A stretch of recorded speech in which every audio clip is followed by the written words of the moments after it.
Şikayetimiz yani üst personelden pek bir şikayetimiz yok. Fakat daha çok yani ikinci doktorların altından başlayan hemşire,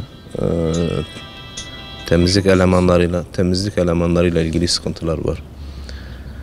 Yani elhamdülillah biz ayın 21'inde buraya acil iç kanamayla geldik. Pazar günü sabah. Ameliyat başarılı geçti. Ondan sonra yoğun bakıma alındı. Orada da bir sıkıntı yoktu. Yani temizliği şeyinde bir sıkıntı yok ama servise geçtikten sonra personel lakayt davranıyor. Evet, serviste jinekoloji servisi. Jinekoloji servisinde yani doktorlardan memnunuz yani onların çalışma stilerinden. Zaten onlar muhatap olmuyorlar. Fakat hemşire ve yani temizlik elemanları hususunda kimse işini yapmıyor, görevini yapmıyor. Bir battaniye istiyorsan 5-6 saate kadar getirmiyor. Çarşaf değişmesini söylüyorsun 2 gün 3 gün değiştirmiyor. Normal hasta ameliyattan çıkmış.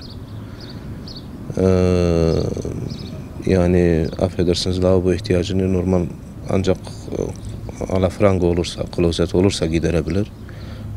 Servisin içerisinde klozet, tuvalet yok.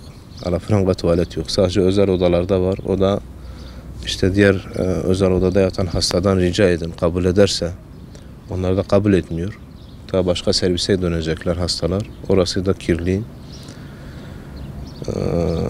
Zaten yürüyemeyen hasta mecbur başka servise gidip lavabo için gitmek zorunda kalıyor. Normalde sonda takılı hastalar işte sondalarını gelip değiştirmeleri lazım.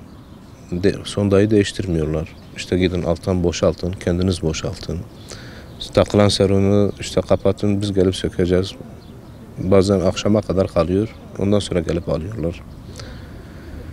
Yani öyle hastalarla ilgi alaka hususunda hatta hastalar biraz şey yaptığında bu sefer kızıp bağırmaya çalışıyor. Yani özellikle sahipsiz olanlara işte tamam geleceğiz siz yapın. Mesela bizim hastanın başından geçen bir şey söyleyeyim. Ameliyat sonrası işte defekasyon için yani bağırsakların boşaltılması olmadı. Böyle bir gün, 2 gün falan geçti. 2 gün, 3 gün falan geçti.